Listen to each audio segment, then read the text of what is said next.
The American College of Medical Informatics is an honorary society established to recognize those who have made sustained contributions to the field.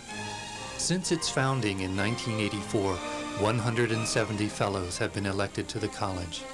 Its highest award for lifetime achievement and contributions to the discipline of medical informatics is the Morris F. Collen Award. Dr. Collen's own efforts as a pioneer in the field are an embodiment of creativity, intellectual rigor, perseverance, and personal integrity. And so it is that the college gives its highest recognition to those whose attainments have, throughout their careers, substantially advanced the art and science of medical informatics. The college is proud to announce that the 1998 recipient of the Morris F. Collen Award is Dr. Robert S. Ledley. Bob Ledley is a great inventor, scholar, scientist, teacher, and family man. He is witty, clever with words, and has a tremendous sense of humor. Although humble and shy in many ways, he is highly confident of his ability to achieve the impossible. He recognizes that he can invent almost anything. Today, Bob Ledley is professor of radiology, physiology, and biophysics, and the director of the National Biomedical Research Foundation at Georgetown University Medical Center. Bob was born in Flushing, New York City, about 60 years ago, where he lived his early years and went to school. He earned a doctorate in dental surgery from New York University in 1948 and a master's degree in mathematical physics from Columbia University the next year. 2 years later, he married Terry. When they first met, he boldly said he was going to push forward the frontiers of scientific knowledge. So Terry says she decided to stick around and watch him do it. And he did. The young couple had 2 sons, Fred and Gary. The family enjoys skiing and hiking. Today, both sons are physicians, graduates of the Georgetown University School of Medicine. Fred graduated in 1978, and Gary, a cardiologist, graduated in 1982. After serving in the Army Dental Corps, Bob spent the next 20 years in a variety of academic and research positions at the National Bureau of Standards, Johns Hopkins University, and George Washington University. Today, he is president of the National Biomedical Research Foundation, which he founded in 1960, and where he has supported and created most of his computer systems and inventions. Bob has received over 60 patents on application of computers to medical instrumentation. In the 1960s, he had already begun to demonstrate his unique genius. In 1970, Bob moved the National Biomedical Research Foundation to the Georgetown University School of Medicine, where he joined the faculty and has worked ever since. There are 2 stories associated with Bob's coming to Georgetown. I'm given to believe that both are true. The first involves his wife, Terry. It was really Terry that Dean Rose was trying to recruit. They had both attended the High School for Music and Art in the Bronx, and her talents in liberal arts were much more in the traditions of Georgetown than were Bob's. You must remember Georgetown has no engineering school, and at that time had absolutely nothing going in computers. And therein lies the second tale. The school had just received a huge grant to expand both the student body and the teaching facilities to support the education, and to architecturally and symmetrically balance the drawings for the new library building. There was a large, unassigned space. somebody slapped the word computers on that space, on the idea that you really ought to have one. That became the home for the National Biomedical Research Foundation. Bob is and continues to be a provocative thinker. Some of those provocative ideas found their way into his seminal article, Reasoning Foundations for Medical Diagnosis, published in Science in 1959 with the late Lee Lusted. This is the most off-cited work in the field. An automated search of the Science Citation Index indicates that, augmented by a manual search of the years preceding the automation of the index. His CV lists it as his second publication. That CV, now better measured in pounds than in pages, represents a lifetime of work. Not only a prolific writer, Bob is, of course, a founding editor and editor-in-chief of several medical journals. In 1965, Bob wrote a seminal textbook on the use of computers in biology and medicine. This and his other works sowed the seeds of the field of medical informatics and the use of computers to aid physicians in diagnosing and treating patients. I first met Bob Ledley in the 70s when I joined the faculty at Georgetown. I became his admirer, and I've remained his admirer ever since. He has a genius for creative opportunism that's unparalleled among the people I've worked with. His sense for spotting what's important and then doing something with the opportunity is amazing. Databases are a good example. Now that we're in the decade of molecular biology, databases are everything. GenBank is an example. Another example, though, is Ledley's Protein Information Resource, one of the premier protein sequence databases in the world, in the public domain, richly annotated, used by almost everybody in the molecular biology field at one time or another.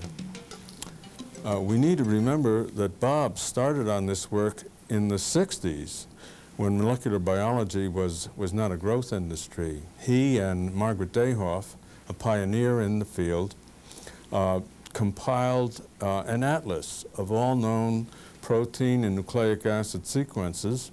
This atlas grew, was maintained by them, ultimately was put into electronic form and became the Protein Information Resource in the 80s. It was supported by NIH through the National Center for Research Resources at that time, and in 1989 was handed over to the National Library of Medicine. We've been supporting it since then, and we're supporting it today, even as I speak. The computer is the central thread in Bob Ledley's work, but most fascinating is the imaginative spin he takes. Once Bob solves a problem, he uses the new knowledge to create something else, something not previously imagined. Bob says you need to look at things from different angles, and then you can envision something new. The first project which Bob Ledley undertook after founding the National Biomedical Research Foundation in July 1960 was the computerized analysis of the human chromosome, probably the first medical imaging application that anyone undertook. In those days, and for years afterwards, people would cut up photomicrographs of chromosome spreads with the scissors and then paste the chromosomes down in the correct order. Ledley used a flying spot scanner to digitize the images and then developed a syntax-driven pattern recognition algorithm to correctly identify the individual chromosomes, even when they overlapped, and arrange them on the final display. The hardest task in analyzing the chromosomes was finding the spreads themselves. Ledley employed the computer to scan the microscope slide and identify all of the metaphase spreads he could find. At a time when other investigators used computer interfaces based on hardwired devices and decks of punch cards, he used one of the first interactive video displays to allow individuals to select chromosomes which were suitable for analysis. While others were getting used to a mouse crawling around their desktop, he developed the BAT, a 3D mouse which allowed physicians to point to objects in three-dimensional space and to make measurements such as the length of the fetus's femur. The National Institute of Dental Research recognized Bob's work to improve dentures. But not too many people know about his contributions to nursing informatics. Bob Ledley also focused on nursing. His early research helped shape the scope of computer technology in patient care and in nursing informatics. In the early 1970s, he conducted studies to demonstrate the use of computer technology in diagnosing and treating patients. His research on cost containment in a concentrated care center led to the creation of critical care units in hospitals.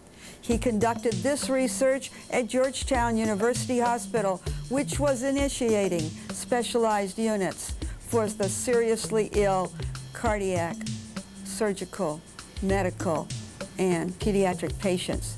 He studied their nursing needs, their intensity levels, and other variables that focused on nursing workload measures. He demonstrated that by grouping patients by like intensity levels, which we call progressive patient care, instead of by disease conditions, proved to be the most cost-effective method for determining their nursing requirements. There is no doubt that Bob's most prominent contributions have been in CT scanning technology. In the early 1970s, Bob invented the automatic computed transverse axial scanner, which was the first CT scanner capable of making cross-sectional images of any part of the human body.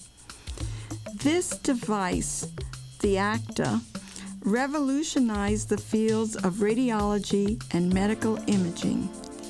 It set the standard for all subsequent CT scanners. The algorithm unit Bob devised were later adapted for use in magnetic resonance and in positron emission tomography. The prototype of Bob's ACTA scanner is in the Smithsonian Institution. Because of this discovery, Bob was inducted in the National Inventors Hall of Fame in 1990. Bob's lifetime achievements and significant contributions to the nation were recognized in a White House ceremony where he was awarded the 1997 National Medal of Technology by the President of the United States.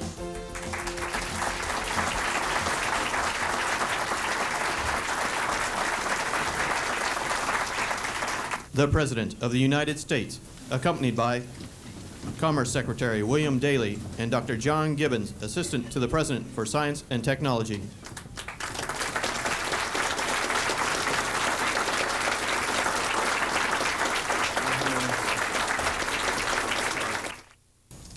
Now I am honored to present the men and women with the National Medals of Science and Technology. Please read the citations. For general product and process innovation, Robert S. Ledley, National Biomedical Research Foundation, Georgetown University Medical Center. For pioneering contributions to biomedical computing and engineering, including inventing the whole-body CT scanner, which revolutionized the practice of radiology, and for his role in developing automated chromosome analysis for prenatal diagnosis of birth defects.